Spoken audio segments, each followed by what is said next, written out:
We had some of the elders just so happy, and they were saying, it's like we have electricity in our village. This is amazing, and I can actually see my wife's face at night.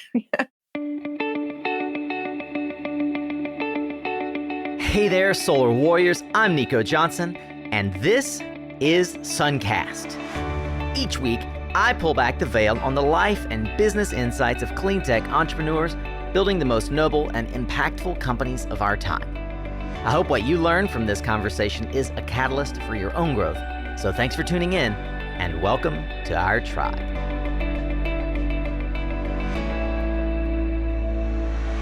Hey, I just have a quick question before we jump in here. Are you, like me, a habitual intro skipper? I bet you are. Some of you at least are, and you're used to listening to Suncast and skipping forward. Did you know that I do all of the intros bespoke? Some of the outros are canned, but many of the intros, and most of the outros as well, are custom made for you. Like, did you know that we have a listener survey that many of you have taken, and it's given us so much insight? If you haven't taken it, then you're missing some stuff in the intro, and I'd encourage you to listen to them every now and then. But you can go to mysuncast.com/survey. It takes a couple of minutes of your precious time, and I'm so grateful if you'd do that. All right, here we go with the show. Hey, welcome back, Solar Warriors. We are in an impact episode, and I am so honored each time that I get a chance to highlight the work that folks are doing to bring light, electricity, hope, and opportunity to those who are less fortunate. Today's entrepreneur has traveled the world producing and acting in films, and she's learned what a privilege we have in developed countries to consider that electric light and running water are necessity, not a luxury. So she also has seen firsthand how just introducing the simplest of light can eradicate darkness in many different profound ways and elevate equity, in particular among females, in powerful ways in the community. That's why Nicole Watson founded Econic Earth Foundation. She's taking light into dark places from India to Kenya and bringing good news to you and me. And she's just getting started. I encourage you, set aside some time as you hear her story and ponder what you also can do with the freedom and luxuries you've been afforded to care for those less fortunate around you. You may not start a foundation or even a movement, but you can be sure that you have the power to change lives. Not convinced? Keep listening, Solar Warrior, as we tune in to a powerful conversation here on Suncast. All right, Solar Warriors, it is my incredible pleasure to bring another conversation to you about the impact that the technology that we all support and serve to bring into the world, how it is impacting lives around the world, notably those that are at the quote bottom of the pyramid, folks that we want to help empower and give energy equity. I've recently had the opportunity to get to know today's guest, Nicole Watson, and I'm thrilled to bring her story to light and have you learn more about Econic Earth Foundation, the nonprofit that she runs that is bringing light physically as well as metaphysically to families and students throughout underserved communities, predominantly in Africa and India. Nicole, welcome to Suncast. Hi, thanks. It's great to be here. Absolutely. I think that the work that you are engaged in, it reminds me of a previous episode we did that you and I talked about with Christina Skierka from Power for All, where there are a lot of organizations who are looking at how to empower folks in, as I mentioned before, underserved communities. Notably, there are remote communities, places without any electricity whatsoever in what have sort of historically been called third world countries, but places in Latin America, India, and Africa, namely, that still are looking for ways to bring equity, both from energy and learning, to life. You have a very interesting background and story. You've been in film, you've been in nonprofit management, you've traveled the world, and even are an Explorers Club member and adventurer. What are some of the things for you that began to surface in your work that brought you to the realization that you were ready, capable, and willing to enter into the fray, as it were, bring your network and relationships together to support providing this sort of energy access to underprivileged communities? I have always been really passionate about the environment, environmental conservation, wildlife conservation. My dad is a sailing instructor. He sailed all over the world. He had me learning about ocean protection, pollution going into the ocean. I grew up in a small town in Canada, surrounded by forests. We started learning about the effects of pollution from a young age, even back then, being talked about. And through that, I got into the film industry. I ended up moving over to Australia when I was about 23 and pivoted into management of this international student agency where we were preparing visas for people, semi-skilled workers, and bringing them into Australia. And through that, I ended up working in Bangladesh, India, Malaysia. I was in Southeast Asia, 3-4 times a year. Mm-hmm. And I started to see how other countries and communities were living, just how much access we had and how other people just needed that boost to kind of propel them forward. And one of the main thing is electricity, energy, these tools that can move us into the modern world, let's say. So coming back, continued to work at the office, organized people coming into the country, continued to work in film. I was an actor then. I still do some. I'm producing more now. And eventually came back to Canada. I ended up working in Mexico for a year, producing music festivals. Through all this, it was about pulling people together, working internationally, going into a place, identifying kind of a key person to work with, and pulling whatever we were doing together, whether it be bringing in workers, bringing in students, bringing in DJs for a music festival, coordinating with hotels, coordinating with companies. Gosh, I wanted to use these tools to do something more for the planet, come back to conservation, environmental impact in some way. At first, I thought, I can maybe produce films and partial proceeds from the films can go to supporting causes. But as I moved down to California, I started learning more about the impacts of hydraulic fracturing on the communities in Pennsylvania. And I did that. I was working at a trade show in New York, and I met some people that were affected. Their water had gone bad in their communities. And they invited me up to take a look into Dimock, Pennsylvania, and take a look at what's happening because of fracking and the gas industry. And with that group out of Pennsylvania, they got me involved in the anti-fracking movement in New York State. Wow. So then I began to meet with all the people involved with that movement, from celebrities to townsfolk to everything. And we were at Albany in the government building there, holding up the bad water and protesting, what goes on when you go and frack all these communities' land. Yeah. And how renewable energy is the solution to this. Fast forward a year later, I was sitting in a hotel in New York, having a coffee downstairs, waiting for my friend. This fellow sits beside me and he starts talking on the phone about turtle conservation and bringing in solar panels and doing this. And he got off the phone. I said, what exactly do you do? Like, what is this about? And then he started explaining to me, well, we're using renewable energy to impact these nonprofits and these small programs. So we have a bigger company. We're doing this, that, and the other thing, but we're doing these smaller things as well.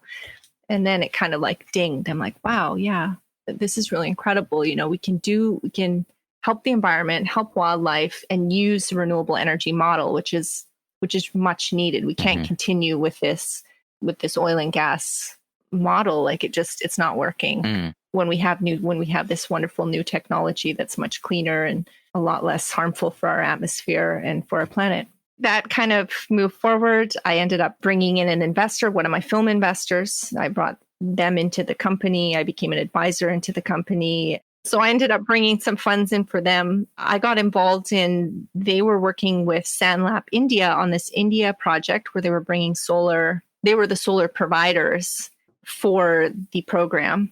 And it was kind of through all that I ended up forming the nonprofit with one of my film investors that I was working with. And then I was off to India. I see a lot of the adventurer in your story. Of course, you do have a particular international flair, having spent time working in multiple regions around the world. And no surprise, New York as a hub can lead you to these types of serendipitous relationships. I really enjoy understanding better the way that the film career you've had, the international experience you've had, and the open-mindedness that you bring to the idea of adventure and travel allows you to follow these serendipitous pathways that ultimately led to you founding your own nonprofit, Econic Earth, and doing meaningful work to sort of elevate the status and equity of life in some of the places that you visited. If we fast forward a minute, you started to see the impact that this project had in Calcutta and made some more connections, this time in Kenya, where you have now stood up an organization and are receiving grant funding for a program that you call Wattson. We'll link to the Wattson report that you've provided, but I'd love to hear how the Wattson project in Kenya came about and some of the takeaways that you've gleaned now from, you've had Econic Earth Foundation around for 5 years. You've been investing in the lives of these underserved communities in ways that our community in the solar industry find particularly meaningful. What are some of the takeaways fundamentally that you've seen from Wattson? Maybe take a minute to set the stage for what that project is. It came to be actually because the film Sustainable Future Survivor Girls, the film about the solar power initiative in India, screened at a small festival in Kenya in about 2017. And through that, I met a number of people working in the NGO world in Kenya, left it at that. The films continued to screen. We ended up receiving another grant. And then I started shopping around for nonprofits, international organizations that I could partner with to bring a solar power initiative. It's similar to what we did in India, but something a little more expansive that we could grow with. So the Wattson program was developed through a partnership with 2 organizations in Kenya, one of whom I'd met at the film screening a few years prior.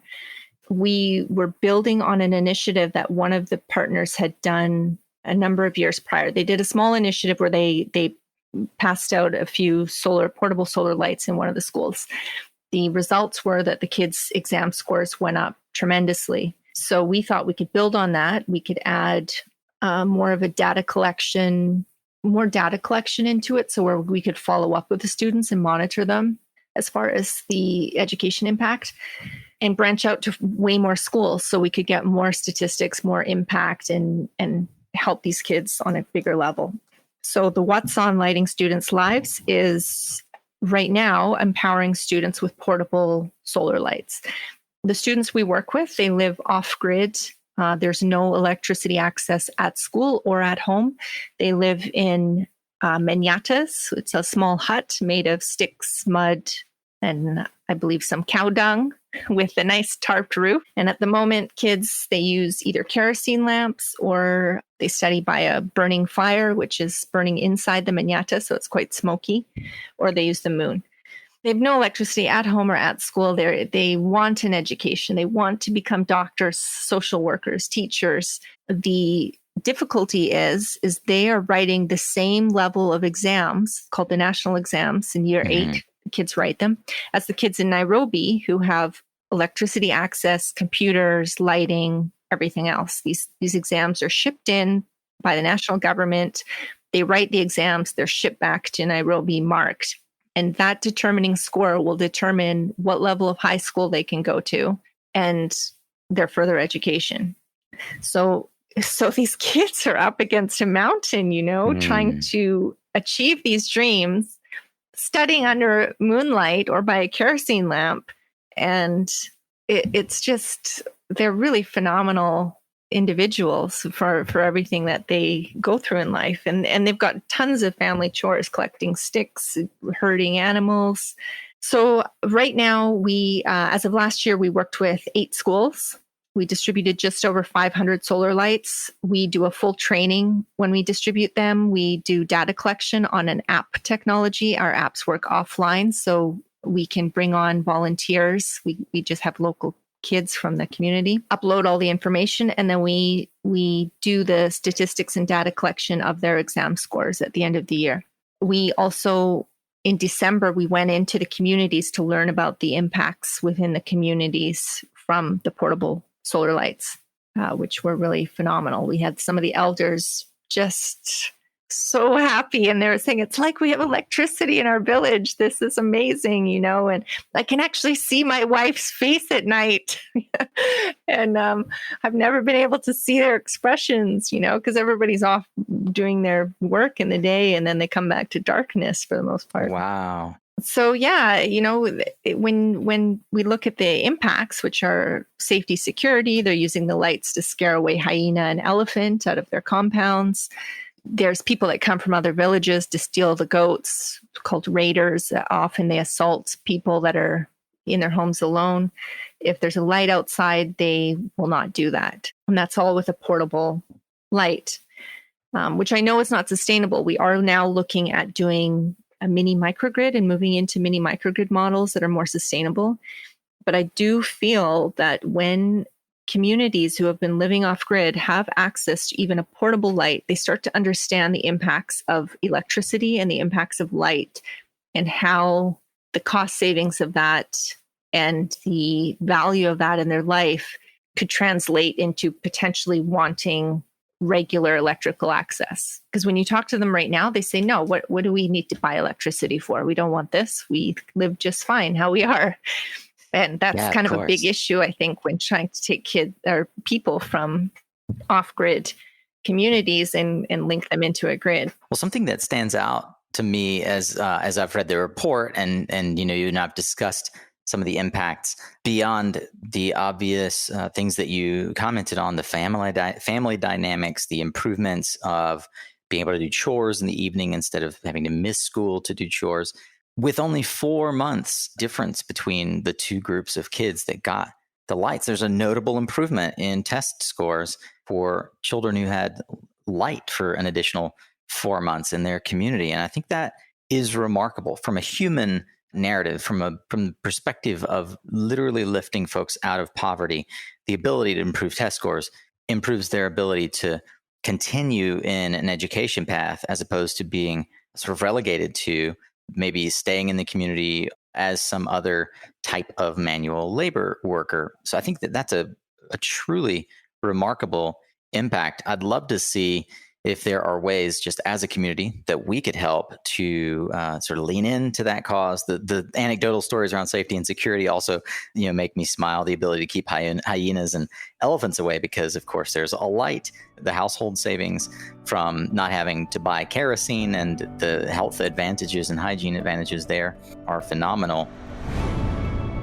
Hey, for my commercial solar warriors out there, do you sometimes feel like prospects are treating you like a dollar per watt commodity?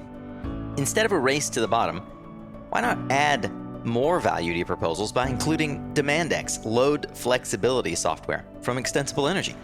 You can use intelligent AI software to monitor solar production and shift usage patterns of HVAC and other flexible loads.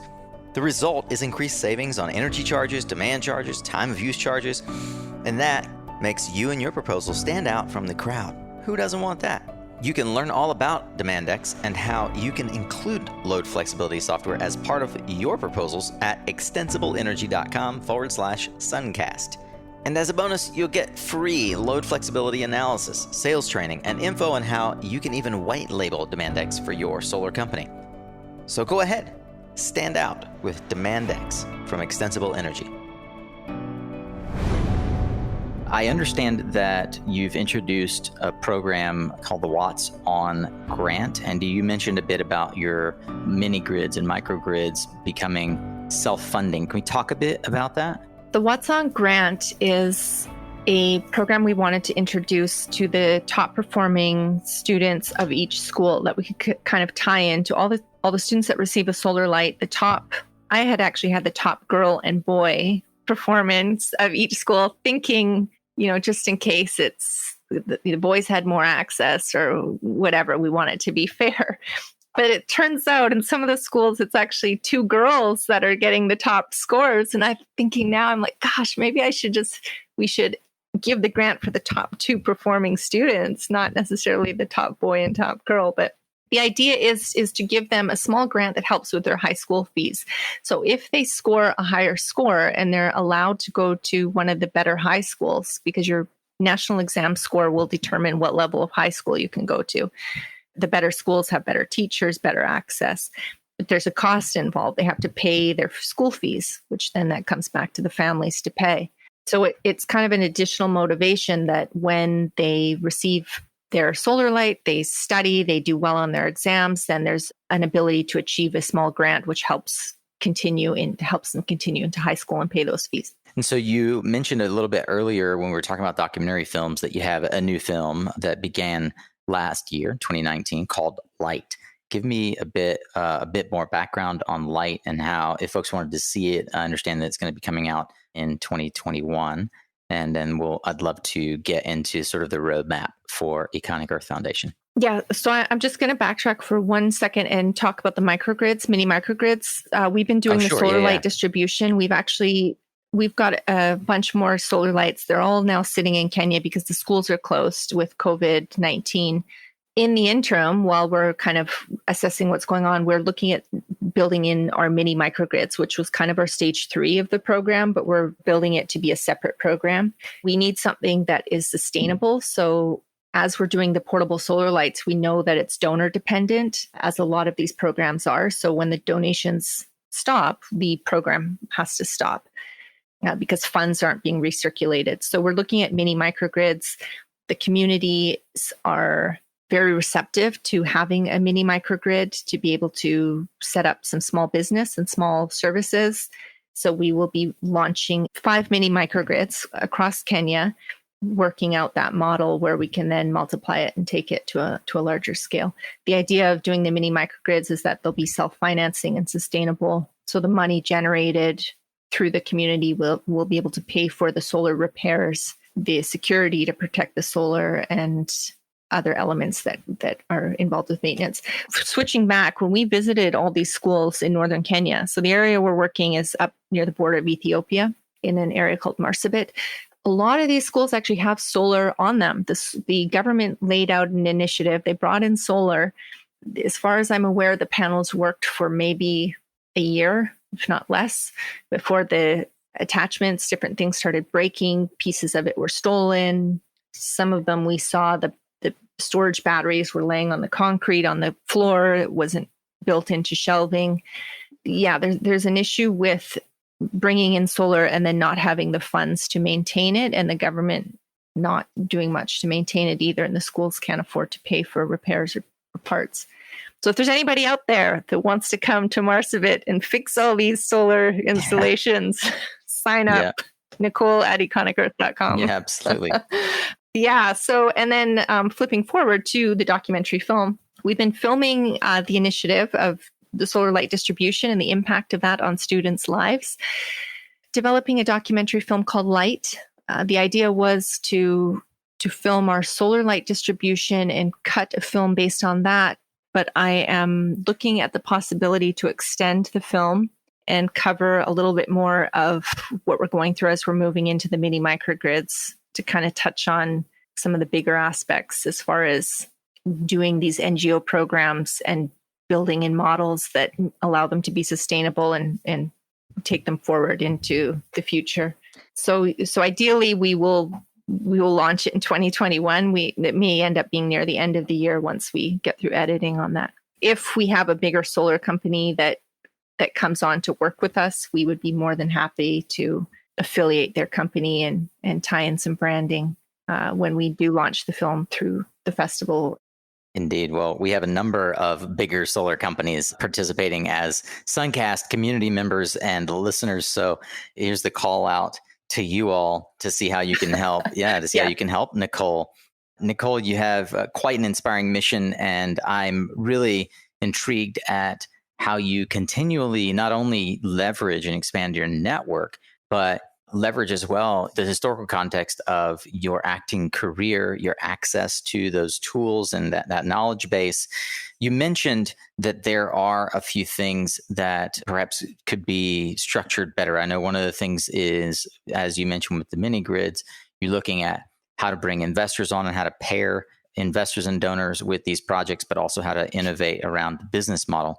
What other elements of the business model for you have been challenging or you hope to improve upon? Anything from a hardware perspective, or how else can our community help to support what you're working on? It seems to me, talking with bigger companies and different NGOs, that they're looking for big multi-million-dollar projects that can be multiplied over tens of thousands of people, which we are hoping to do one day. But I think it's really important to move into communities and to gain that community trust and to work with them and to build on a model that perhaps takes a little bit longer, a few more years, but you work your way into a community where they also become part of that program, rather than kind of jumping in there, doing this big setup and taking off and leaving it, for everybody to run, where the people really feel part of it and feel involved with it. So we are moving into mini microgrids. We hope to expand on that. I'm excited to see how the sustainable model works. There's an issue with people going back to what they're comfortable with. So they get a solar installation in, it works for a while, then perhaps it breaks down and they go back to the old model of coal, kerosene, gas, whatever is easy, quicker, easier, but a lot dirtier. I think it's important to build in the infrastructure, to build in the support. We need communities in more of the developing regions to empower themselves with renewable energy. If they empower themselves with coal, oil, all the models that we use to build our societies in the Western world, the planet will be doomed. Our temperature will rise, the ocean will rise, ecosystems will break down, and it won't serve anybody. So we need to empower these people, and it's a benefit to the entire world by empowering developing communities with solar. Working with smaller communities and students, we are investing in students' lives with the hope that one day they grow up and can help their own communities and do good with the tools that they've achieved. And I think it's important that right now it's solar. Right now, that's kind of the tool we're using. But in another 15, 20 years, it could be something else. So what are the fundamental values in what we're doing? Why are we doing this?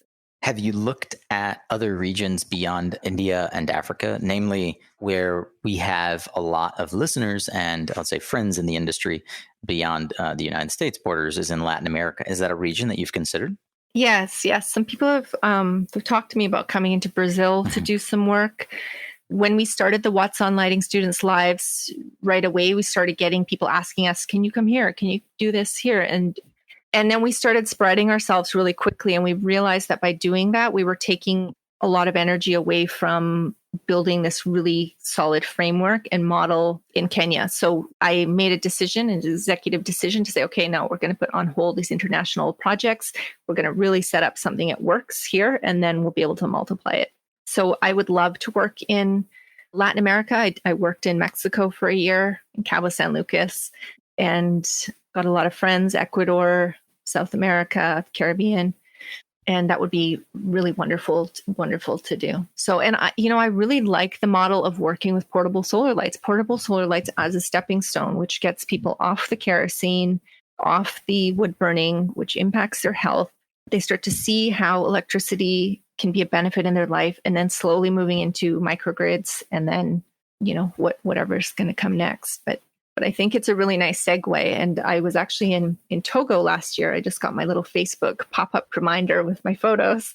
I went to the Economic Forum and learned that rural area in Togo, only 8% of the country, this tiny little country, is electrified. Only 8%. The majority of electricity is just in the city centers. Wow. And people are still using kerosene, wood, the same scenario as we're working with in Kenya. And it's a common issue. Why should we pay for electricity? We have these things. We can go to the forest and cut down wood and make a fire. Like, why do I have to pay these bills?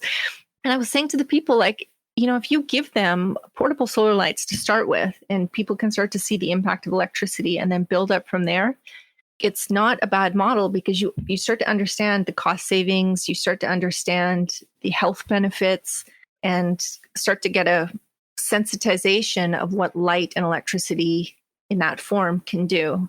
Well, there are a lot of nonprofits focused on, and also for-profit companies focused on energy equity, not only here in Mexico, but throughout Central America, and certainly in Brazil and other locations in South America. I'll be sure to connect you with some close friends here in the Suncast community. Namely, I'm thinking of Mike Silvestrini at Energia, who, as you and I mentioned, has his own foundation in Africa, as he was a Peace Corps volunteer there. Carlos Abad comes to mind, who has a nonprofit called We Illume.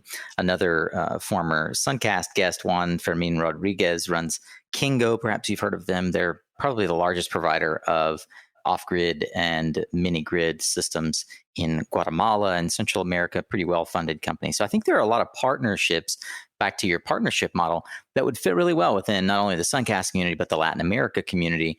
And all of those folks are looking at the same community. So it'd be interesting to see, make a call here on Suncast for those and others in our community, in our industry, to raise their hand if they're interested in supporting Nicole and the mission. Look at all those hands going up. I see That's it. amazing. Mike, Carlos, I can't wait to meet you. Well, the gauntlet is laid. And what I would offer to our community to really think about is, one of the things we've been terriblest at is storytelling. We are a technology-based industry who can get really technical and wonky about solving needs with technical solutions. But what, companies like Energia and We Illume and Kingo, the reason I bring them up is because they're very good storytellers. They're very emotive about how they're solving problems. With the work that you're doing at Econic Earth, it reminds us there's a need for us to interface with the Nicole Watsons and Leonardo DiCaprios. You all bring those storytelling and film skills to the mission that we have in this industry. It's inspiring to learn more about how these businesses are creating real, true impact that in many ways is selfless. It is just an extension of the gift and the blessing that you've had as a way to elevate the energy equity and the life equity that others can have and should have and deserve to have in the world. Nicole, it's really an honor to have had a chance to sit down and have this discussion with you. I look forward to how our community interacts and reaches out to you. Again, as I mentioned, Nicole Watson is the founder and executive director of Econic Earth Foundation. And this has been a really interesting conversation about how one person can impact the lives of many others, leveraging the clean energy technology that we all are proliferating in the world. Thank you for joining us on Suncast. Yeah, thank you so much, Nico, for having me. And I wanted to comment on one other thing. Working in the film industry, I have been trying to get a number of TV shows off the ground that feature the impact of solar energy, because I can see what we did in India, what we're working on in Kenya, and the unexpected impacts from bringing solar power and renewable energy into the lives of different people around the world. So I had a few shows in development. I've been trying to sell those shows and get different networks to air them. So yes, we are working on something with that. I think one of the biggest things is just funding, and funding for the production of these TV shows, which it would be nice to work with a big company and we can work with that. But we've got elephant conservation in Ethiopia. There's a group in France that's retiring elephants from the circus. Wow. That's looking for solar for their big facility. I love it. You're gonna have a geek fest with Mike Silvestrini when you guys end up connecting. That's gonna be fun. And I want to do a TV show about it. I think these stories are phenomenal. I mean, we could go all over the world, feature this incredible work done by solar engineers and the technology and how it's impacting people's lives. So that will happen. Well, as I always say, when and as these stories unfold, we'll certainly chronicle them here on Suncast.